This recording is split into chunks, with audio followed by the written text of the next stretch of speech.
નમસ્કાર ભાઈઓ બહેનો અને વડીલો મિત્રો, આપણે અત્યારના હમણાં જે સિરીઝ ચલાવી રહ્યા છે એ છે બીજ મંત્ર. બીજ મંત્ર શું છે અને તેનું કેટલું મહત્ત્વ છે? તો એમાં સૌથી સરતાજ જે કહેવાય તે છે ઓમ. તો ઓમ માટે આપણે જેટલું કહીએ તેટલું ઓછું છે મિત્રો. એકવાર આપણે ઓમ સાધી લઈશું તો આપણને બધું જ સાધી શકાશે. એના માટે આપણે વિસ્તૃત ચર્ચા કરીશું. પરંતુ મિત્રો, હજી સુધી જો તમે ચેનલને સબસ્ક્રાઈબ ન કરી હોય તો કરી લો, જેથી કરીને આપણે આધ્યાત્મની દુનિયામાં આગળ વધી શકીએ. તો મિત્રો, ઓમ જે છે 3 અક્ષરથી બનતો શબ્દ છે. આ અક્ષર છે અ, ઉ, મ, જેમાં અ અક્ષરનો અર્થ છે ઉત્પન્ન કરવું, ઉનો અર્થ છે ઉઠવું અને મ અક્ષરનો અર્થ છે મૌન રહેવું. એટલે કે જ્યારે આ ત્રણેય અક્ષર મળે છે ત્યારે તેનો અર્થ થાય છે બ્રહ્મલીન થઈ જવું. એટલા માટે જ્યારે પણ આપણે ઓમ શબ્દનું ઉચ્ચારણ કરીએ ત્યારે એ ત્રણેય અક્ષરને ધ્યાનમાં રાખીને કરીએ તો એક વિશેષ ધ્વનિ ઉત્પન્ન થાય છે અને એનાથી શરીરના અલગ અલગ ભાગમાં એક સ્પંદન આવે છે. જ્યારે તમે અ શબ્દનો ઉચ્ચાર કરો છો ત્યારે નાભીના જે ભાગ છે એમાં સ્પંદન આવે છે. ઉ જ્યારે બોલે છે ત્યારે આપણા ફેફસાના અને આપણું હાર્ટ ચક્ર જે છે ત્યાં આગળ સ્પંદન આવે છે. અને જ્યારે મ બોલે છે ત્યારે આપણા મગજમાં એક ધ્વનિ કંપન આવે છે અને એનાથી આપણા 7 જે ચક્રો છે એ ચક્રો પણ જાગૃત થાય છે અને મગજની તમામ નસ છે એ ખુલી જાય છે જ્યારે આપણે ઓમ શબ્દનો ઉચ્ચાર કરીએ છીએ. તો મિત્રો, એક ઋષિવરોએ એકાંતમાં વાસ કરીને પોતાની જાતની શુદ્ધિ સાધી અને પોતાના સ્વરૂપનું અનુસંધાન કર્યું. તો મિત્રો, આ ઓમ જે છે એ શું છે, એનું રહસ્ય શું છે એ જાણો છો તમે? તો મિત્રો, આપણા જે ઋષિમુનિઓ છે એમણે એકાંતમાં વાસ કરીને પોતાની જાતની શુદ્ધિ સાધી અને પોતાના સ્વરૂપનું અનુસંધાન કર્યું. ત્યારે તે અનવરત અનુસંધાનના ફળરૂપે એમને પોતાના અંદર રહેલા પરમાત્માનું દર્શન થયું. પરમાત્મા સાથેની એકતાનો એવી રીતે એમનો અનુભવ થયો. પોતાની શોધ એમણે કોહમથી શરૂ કરી હતી. એટલે કે હું કોણ છું, મારું મૂળભૂત સત્ય સ્વરૂપ શું છે, આ શરીરની અંદર કોઈ તત્વ કે ચેતના છે જે મારી સાથે સંકળાયેલી હોય, એ એમના શોધનો આરંભ હતો અને તેની પૂર્ણાહુતિ થઈ સોહમમાં. એટલે કે હું પરમાત્મા છું અથવા પરમાત્મા રૂપ છું. એ પરમાત્મા કેવા છે? તો તેમણે કહ્યું કે સત્યરૂપ છે, જ્ઞાન સ્વરૂપ છે, આનંદમય છે, મંગલ છે, સુંદરતાની મૂર્તિ છે, પ્રેમમય છે, સમસ્ત સંસારમાં વ્યાપક છે, સર્વજ્ઞ છે, સર્વસમર્થ છે, માયાના અધીશ્વરને મૃત્યુંજય છે અને નિર્ભય છે, શોક તથા મોહથી રહિત છે અને સર્વોત્તમ છે. એ પરમાત્મા મારું રૂપ છે અથવા હું જ છું. એટલે સમસ્ત ભારતીય સાધનાનો નિષ્કર્ષ અથવા તો ભારતીય તત્વજ્ઞાનનો આત્મા સોહમમાં સમાઈ ગયો છે.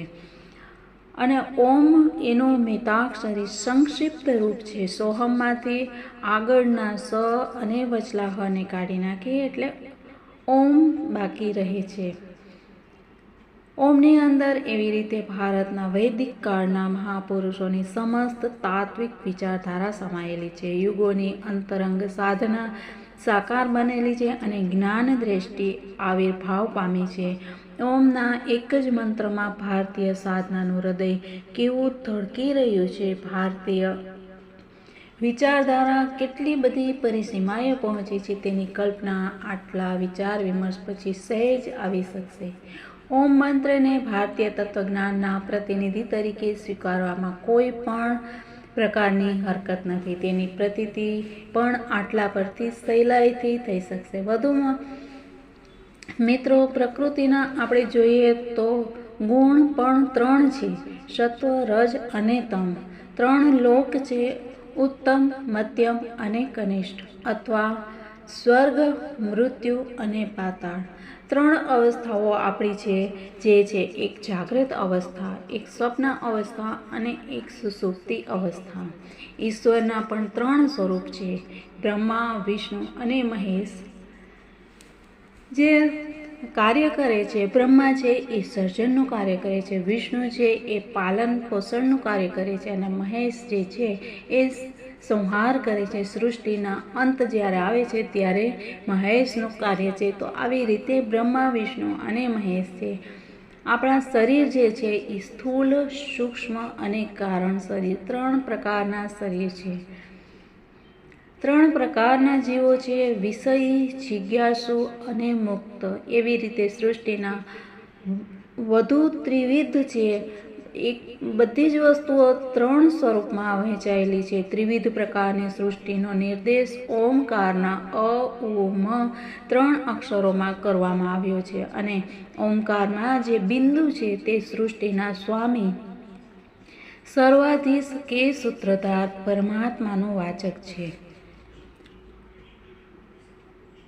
અવસ્થા, લોક, કાળ કે ગુણધર્મોથી અતીત અવસ્થાનો અથવા તો પરમાત્માનો તે નિર્દેશ કરે છે.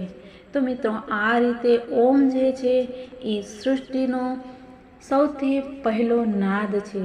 સૃષ્ટિની શરૂઆત થઈ ત્યારે સૌ પ્રથમ જે છે એ ઓમ શબ્દની ઉત્પત્તિ થઈ અને એમાંથી બધા અક્ષરો અને બીજા બધા બીજ જે છે એ ઉત્પન્ન થયા. તો આ રીતે ઓમની જેટલી પણ વ્યાખ્યા કરી એટલું ઓછું છે. અગર આપણે યોગમાં પણ જ્યારે યોગ પ્રાણાયામ કરીએ છીએ ત્યારે પણ આપણે નિયમિત રૂપથી ઓમકારનું જ્યારે આપણે કરીએ, ધ્વનિ જે છે એ પ્રગટ થાય છે અને ઓમકાર હંમેશા મનમાં નથી બોલવાનો, પણ એને આપણે ઊંચા અવાજે બોલવાનો હોય છે, જેથી આસપાસનું આખું વાતાવરણ જે છે એ સકારાત્મક બને છે. સાથે સાથે આપણું જે શરીર છે એમાંથી પણ જે બધા નેગેટિવ તત્વો છે એ બધા દૂર થાય છે.